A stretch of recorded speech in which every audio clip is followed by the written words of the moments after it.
Sir महत्वपूर्ण बिंदु है जो इसमें हमें चर्चा करना है, जो ज़रूरी भी है जानना। आप सभी इस बात से जानकार हैं आप कि जो फॉरेस्ट राइट्स एक्ट है ये 2006 में यूपीए गवर्नमेंट जब कांग्रेस की गठबंधन सरकार थी उस समय लाया गया। ये बहुत ही महत्व का ऐतिहासिक जो है एक एक्ट है जिस किस्म का मनरेगा भी उसी दौरान आया था। तो इस एक्ट के तहत जो है करोड़ों देश में हमारे जो है ज़्यादातर जनजाति लोग हैं या फॉरेस्ट ड्वेलर्स हैं जिनको ज़मीन का हक नहीं मिला है और इस कानून के तहत उनको जो है ज़मीन में जो है उनके राइट्स देने का है, उनको जो है पट्टे देकर मालिक का ना हक देने की बात है। तो ये हिमाचल में ये एक्ट को इम्प्लीमेंट किए हुए नोटिफाई हुए आज 16 वर्ष से ज़्यादा का समय हो रहा है, परंतु जो डिज़ायर्ड जो रिज़ल्ट है वो अभी तक नहीं आया। तो हमने पिछले बार जो है एक जो है सभी ट्राइबल एरियाज़ में जो है इसके लिए ट्रेनिंग निचले लेवल से पंचायती राज के हमारे प्रतिनिधियों से लेकर अधिकारियों तक करने के लिए हमने कुछ बजट का प्रावधान भी किया, परंतु पिछले वर्ष जो है बाढ़ के कारण जो है ये प्रोग्राम पूरी तरह से नहीं चल पाया। तो इस बार हमने इसको जो है दोबारा से जो है एक मुहिम के तौर पे शुरू किया है और आज जो हमने यहाँ पर एक वर्कशॉप टाइप का बुलाया है जिसमें हमने डिस्ट्रिक्ट लेवल के जो हमारे डिप्टी कमिश्नर्स हैं और जो हमारे सब डिवीज़न लेवल पे हमारे एसडीओ सिविल जो एसडीएम के चार्ज भी होते हैं और इसके जो मेंबर्स हैं जिला परिषद और पंचायत समिति के और हमारे फॉरेस्ट डिपार्टमेंट के अधिकारी हैं, इन सबको यहाँ बुलाकर आज हमने इस कानून की जो बारीकियाँ हैं जिसको लेकर अधिकारी भी जो है अपने जो है इसमें दखल मतलब क्या कहते हैं इसमें फैसला नहीं ले पा रहे थे, तो उस कानून की बारीकियों को इनको बता दिया गया है। और साथ में हमने ये भी बताया है कि जब तक कम से कम 1 साल के अंदर जब तक डिज़ायर रिजल्ट हमें नहीं मिलेंगे हमारे डिप्टी कमिश्नर जो है जनजातीय क्षेत्रों से ट्रांसफ़र नहीं होंगे, सब डिविजनल लेवल के जितने अधिकारी हैं ये भी नहीं जाएंगे, क्योंकि जनजातीय क्षेत्रों में सिर्फ जाके टाइम जो है निकाल के आना ही नहीं है बल्कि उनको वहाँ पर लोगों के हक में काम भी करना है। तो ये बहुत बड़ा एक इशू है। इसमें जो है पूरा हमारा जनजातीय इलाके हैं और बॉर्डर के साथ लगते हैं, लोगों को अगर हम वहाँ ज़मीन का हक नहीं देंगे वहाँ पर लोगों को पलायन को रोकना पड़ेगा, बेरोज़गारी को दूर करना पड़ेगा। इसलिए आज अधिकारियों के साथ भी हमारी जो है यहाँ पर इस वर्कशॉप में एक एक उनके जो डाउट्स थे कानून को लेके उसको हमारे यहाँ पर जो रिसोर्स पर्सन्स आए हैं, हमारे यहाँ पर एनजीओज़ भी बुलाए हैं, उन्होंने इनके डाउट्स क्लियर कर दिए। अब हमारे अधिकारी भी काफ़ी जो है अब इसकी जानकारी इनको मिल गई है। हमने समय सीमा बांधा है। अब इसका हमने ये किया है कि ग्राम सभा लेवल पर 1 महीने से ज़्यादा फाइल नहीं पेंड होगा। उसके बाद सब डिवीजन लेवल का जो कमेटी है जिसमें एसडीएम्स को जो है पावर है, वो वैसे एसडीओ सिविल का उनके पास डेजिग्नेशन है और ये भी 1 महीने रखेंगे। और जो उसके ऊपर डीएलसी है, डीएलसी में भी 1 महीने से ज़्यादा फाइल पेंड नहीं होगा।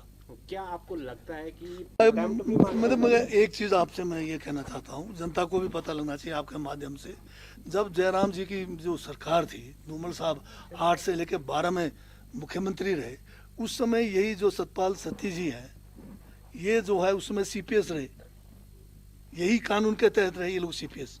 और अभी सतपाल सत्ती जो है इन्होंने ही याचिका दायर की है कि भाई सीपीएस नहीं होने चाहिए। अब बताइए 2 किस्म की बातें करते हैं, इनका मुखौटा इनका चल चरित्र में फ़र्क है। इसी कानून के तहत इन्होंने सीपीएस का फ़ायदा उठाया और अभी ये लोग कोर्ट में गए। अब कोर्ट में क्या हो जाएगा, ठीक है कोर्ट का कुछ भी फैसला है, पर जयराम जी तो कोर्ट के फैसले से पहले ज्ञानी बन गए।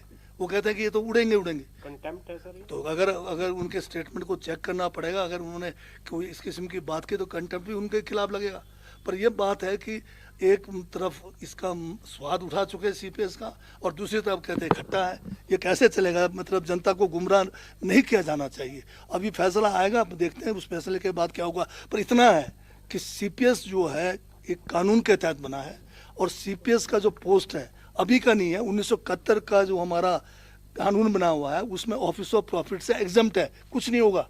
हम लोग भी सीपीएस बने थे, यही हमारे खिलाफ इन्होंने केस किया था उस टाइम रवि ने, हमारे उस टाइम माननीय रवि थे, उस टाइम हम 10 सीपीएस थे, हमें जो है हाई कोर्ट ने कहा कि पोस्ट नहीं बना हुआ है तो इसलिए हमें निकाला गया।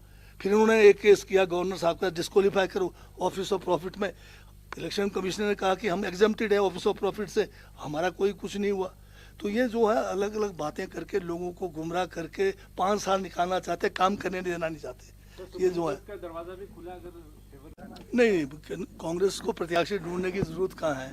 यहाँ तो छांटने की दिक्कत हो रही है कि किसको रखे किसको ना रखे। और किस तरह की तैयारी है सर? अब तैयारी तो आपको पता है कि ये जो है 3 के चुनाव होने ही थे, तो इसलिए तैयारी तो है ही है। विपक्ष वाले भी तैयार हैं, हम भी तैयार हैं। बार बार लोगों को चुनाव में जाना पड़ रहा है क्योंकि बीजेपी ने जो षड्यंत्र रचा था लोकतांत्रिक तरीके से चुने हुई सरकार को धन बल से गिराने का, उसी का ये सिलसिला है। अब ये 3 लोग जो है इस्तीफा देकर करना क्या चाहते हैं, दोबारा फिर चुनना चाहते हैं, तो लोगों के ऊपर बोझ तो पड़ ही रहा है और काम रोका जा रहा है। अब फिर दोबारा धन बल का इस्तेमाल होगा, फिर आप देखेंगे कि क्या होगा। ठाकुर तो यही कह रहे हैं कि जयराम ठाकुर ही तो ये जो है इस जो है षड्यंत्र के मुखिया है, जिनके नेतृत्व में एक अलोकतांत्रिक काम हो रहा है। ये संविधान को नहीं मानते, जनादेश को नहीं मानते, ये सिर्फ कुर्सी को मानते हैं। तो ये तो अब करते रहेंगे क्योंकि धन की कमी नहीं है। जो चंदा इन्होंने लूटा हुआ है उसको कहीं कहीं तो फेंकना है। तो ये लोकतंत्र में तो विश्वास है नहीं, कुर्सी तंत्र और ये जो धन बल में इनका विश्वास है। तो जयराम जी को करने दीजिए, पर जनता ने बता दिया कि ये धागी और बिके हुए नहीं चलेंगे। ये जो FRA का एक्ट अलग है और जो नो तोड़ नियम है वो अलग है। FRA जो है ऑल इंडिया लेवल का एक्ट है हमारा, और जो नो तोड़ नियम है सिर्फ हिमाचल प्रदेश के संदर्भ में था। उस समय ये जो है FCA नहीं था, फॉरेस्ट कंजर्वेशन एक्ट जब 1968 में ये किया गया। 1980 तक नो तोड़ में 20 बीघे से कम लोगों को ज़मीन देने का प्रावधान था। 80 में जो है FCA जो है पूरे देश में लागू हुआ और 1996 तक हिमाचल में फिर भी मिलता रहा जनजाति क्षेत्रों में, परंतु सुप्रीम कोर्ट के इसमें मॉनिटरिंग करने से बहुत सख्ती इसमें FCA में किया गया, तो नो तोड़ मिलना जो है बाकी इलाकों में बंद हो गया। जनजातीय क्षेत्रों में इसको जो है फिर भी खुला रखा था। तो हमने 2014 से लेकर 17 तक FCA को पिछले गवर्नमेंट कांग्रेस के समय में सस्पेंड किया ताकि नो तोड़ मिले। बहुत सारे लोगों को मिले नो तोड़। 18 तक ये कानून था, बीजेपी के गवर्नमेंट ने उसमें जो एक भी केस जो है नो तोड़ में नहीं दिया।